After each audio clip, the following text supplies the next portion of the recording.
boa noite a todos. Espero que todos estejam com saúde, todos estejam em paz. Hoje nós vamos passar o roteiro 10, encerrarmos hoje também o primeiro capítulo do nosso livro Tomo Único, né? Eu acho bastante interessante nós dedicarmos essa semana apenas ao roteiro 10 para debatermos esse assunto, pois além de ser um assunto bastante empolgante, eu acho, hoje em dia existem algumas visões discordantes com relação a essas programações pré-encarnatórias, né? Mas vamos lá. Eu vou passar o tema conforme ele consta do nosso livro e posteriormente, conforme formos debatendo, né, nosso debate for fluindo, nós vamos agregando outras informações, tanto da minha parte quanto da parte de vocês.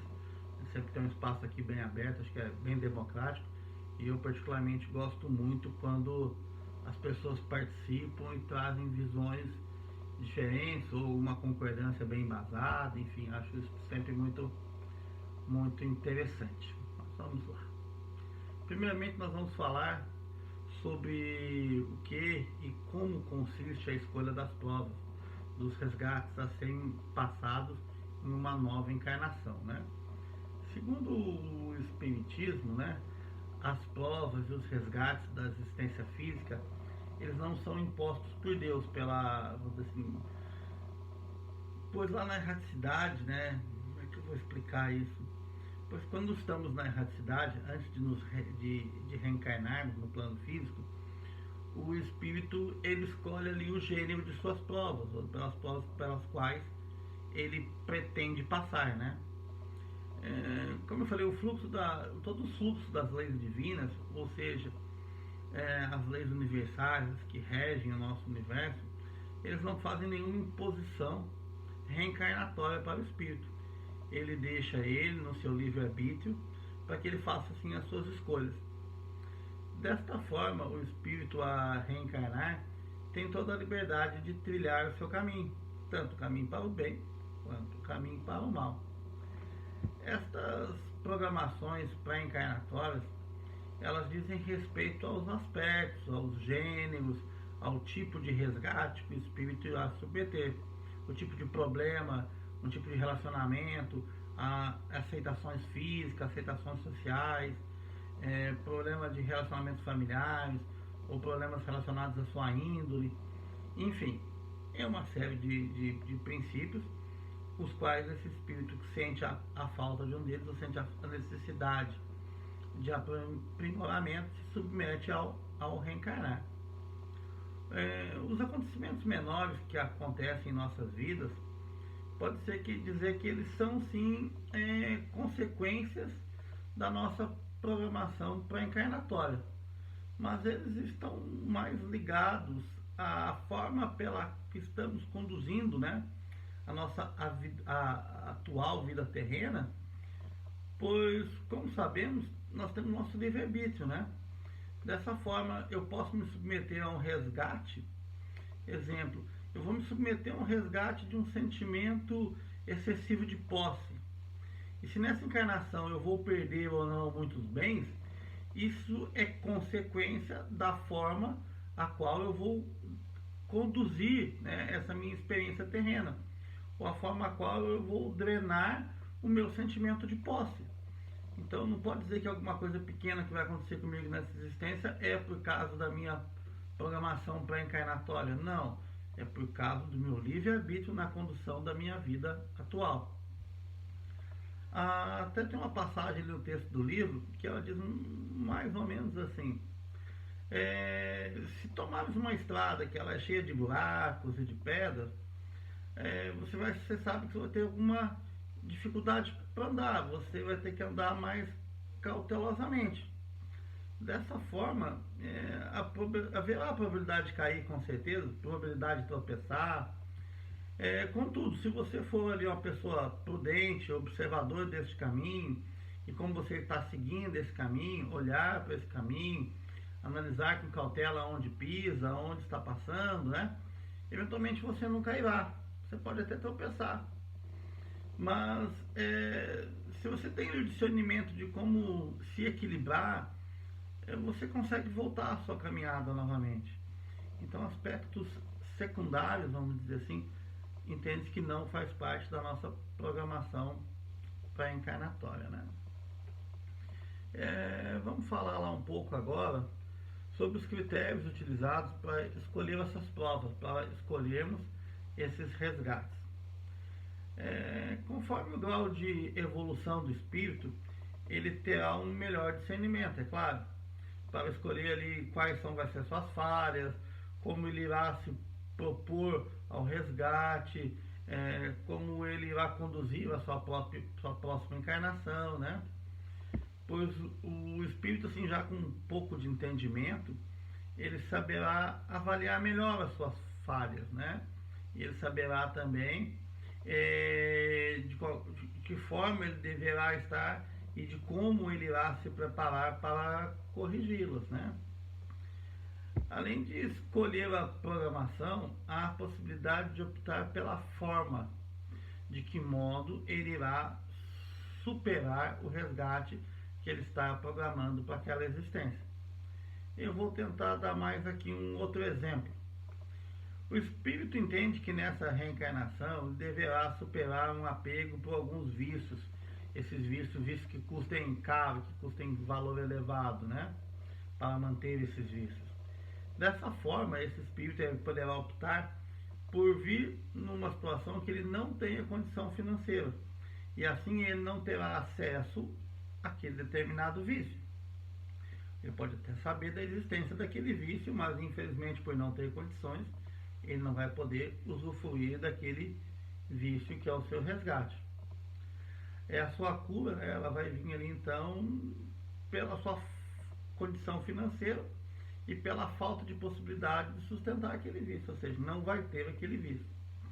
Ou ele poderá vir com uma condição financeira boa, uma condição financeira elevada, e aí ele terá que se afastar daquele vício pelo seu próprio discernimento. Eu até entendo que essa situação, quando vem numa situação financeira elevada, ou que vem com uma condição de uma grande beleza, né? É uma aprovação bem difícil de se passar, né? É uma aprovação porque você tem que ter a opção de não querer o vício, como o exemplo que eu dei aí agora há pouco. Mas tudo bem, a gente fala que assim, a gente vai entendendo que é tudo fácil, é bonito, é tranquilo esse processo pré-encarnatório. Mas se tudo fosse dessa forma bonita e leve, como eu falei até agora, seria bem mais fácil de evoluirmos do que ficarmos aqui, sei lá, milhões e milhões de anos aí e ainda permanecemos aqui nesse nosso planeta. Não é bem assim, né? Mesmo para os espíritos um pouco mais esclarecidos, que estão se preparando para reencarnar, que estão cientes de suas falhas, que estão estudando para não mais cometer essas falhas, enfim.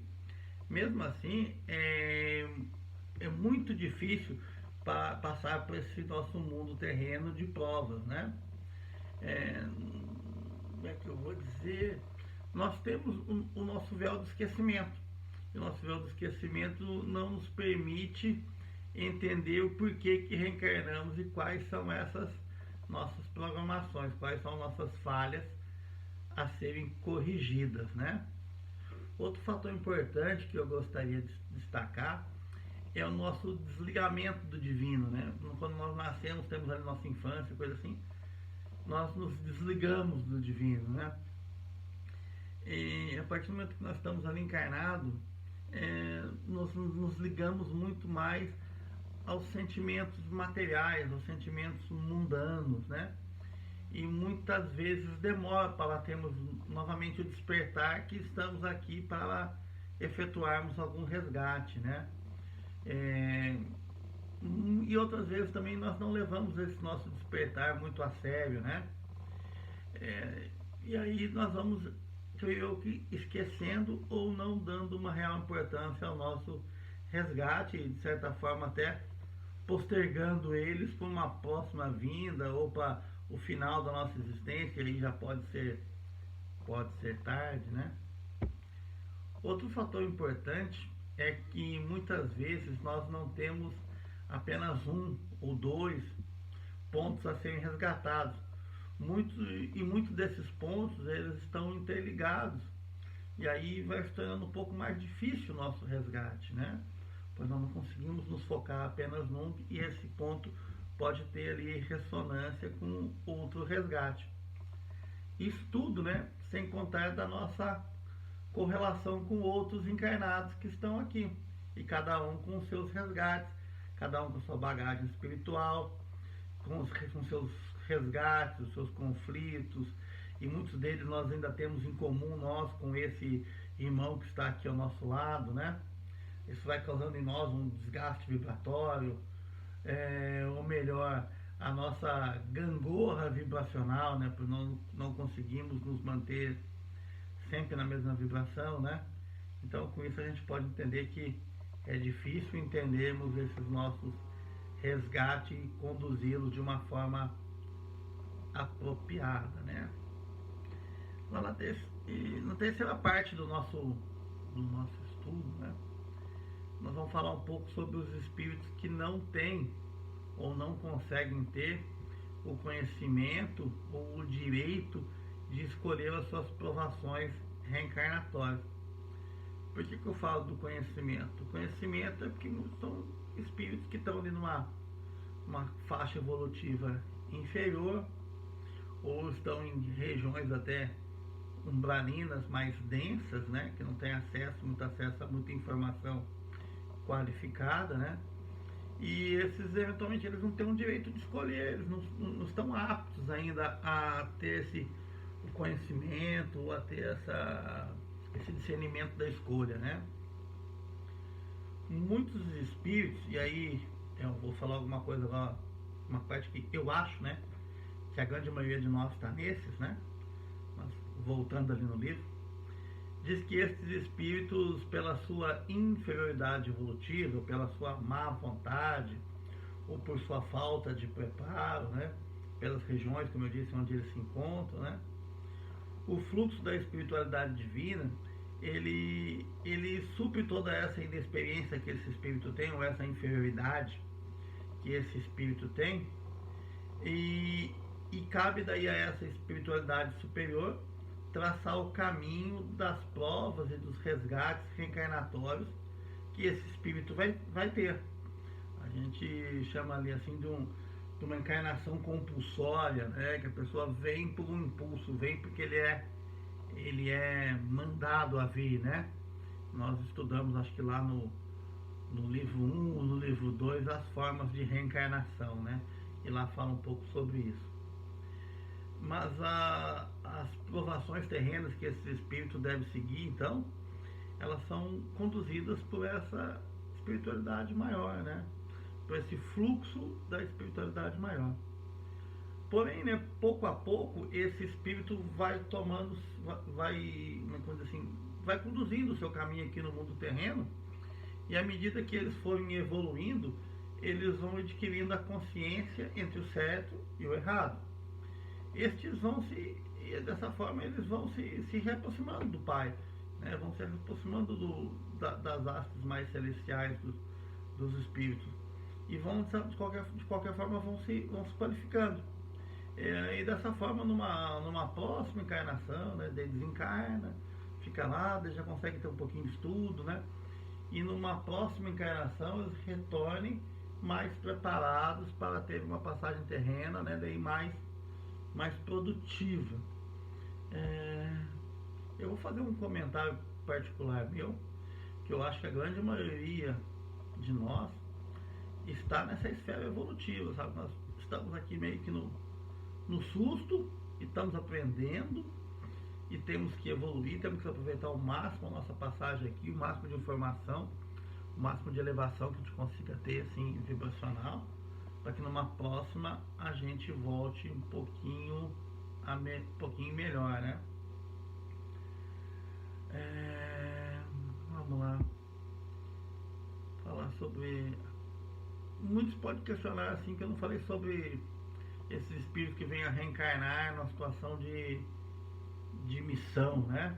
Mas aí eu digo, isso é muito difícil. Um espírito de um espírito celestial muito superior que vem ao nosso planeta Terra, numa situação de missão. Acho que isso é muito difícil. Jesus Cristo, um Buda da vida, são passagens distantes, né? O próprio Kardec também, né? Eu acredito sim que algum desses espíritos eles tenham, né? Além dos seus resgates reencarnatórios, eles têm alguma missão. Porém, entendo que essa missão ela serve para auxiliar na evolução do plano espiritual desse espírito. É um espírito ali que já está um pouco mais elevado que a mente. Que ele vem aqui junto com esse resgate, então ele tem uma certa missão. Tem as duas formas de passagem, né?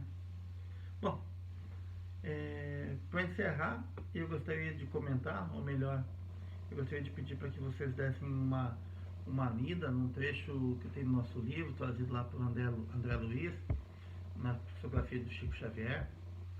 E lá consta uma relação, um comentário feito pelo instrutor, que é o Drus, pois ele fala sobre espírito que, mesmo em elevado caráter evolutivo, ainda tinham resgates a serem feitos, né? Bem, abaixo eu vou deixar o texto na íntegra do nosso capítulo 10, para que todos possam ler e possam ver em particular essa parte que eu pedi para que lessem acima, né? E posteriormente começamos aí os nossos estudos, nossos debates, né? Então vou ficando por aqui. Uma boa noite a todos, né? E vamos começar os nossos debates ali no nosso WhatsApp. Saudações a todos.